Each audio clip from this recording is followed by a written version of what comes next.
რა შეიცვალა ბიზნეს გარემოს კუთხით ქვეყანაში.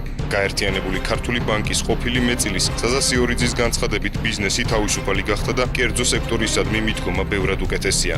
თუმცა ყოფილი ხელისუფლების დროს ჩამორთმეული ქონების დაბრუნება ჯერჯერობით პრობლემად რჩება. ამის მაგალითად მას საკუთარი შემთხვევა მოჰყავს. სიორიძე TV3-მთან აცხადებს, რომ მის ბიზნესთან დაკავშირებული სამართლებრივი დავა თითქმის 2 წელი აგრძელდება და სიმართლის დამტკიცება ამ დრომდე ვერ ხერხდება, რაც ბიზნესს აზარალებს.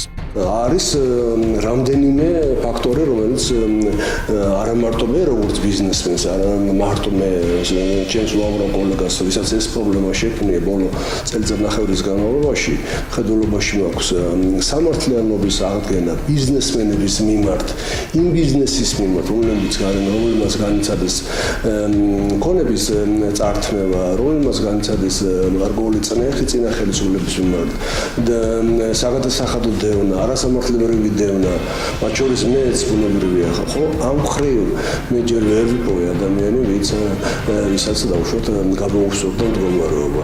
ზაზა სიორიძის მსგავსად კუსტვის ყოფილი მფლობელი ბეზიკ ხარძიანიც მოლოდინის რეჟიმშია. ქონებასთან დაკავშირებული დავა არც ამ შემთხვევაშია დასრულებული.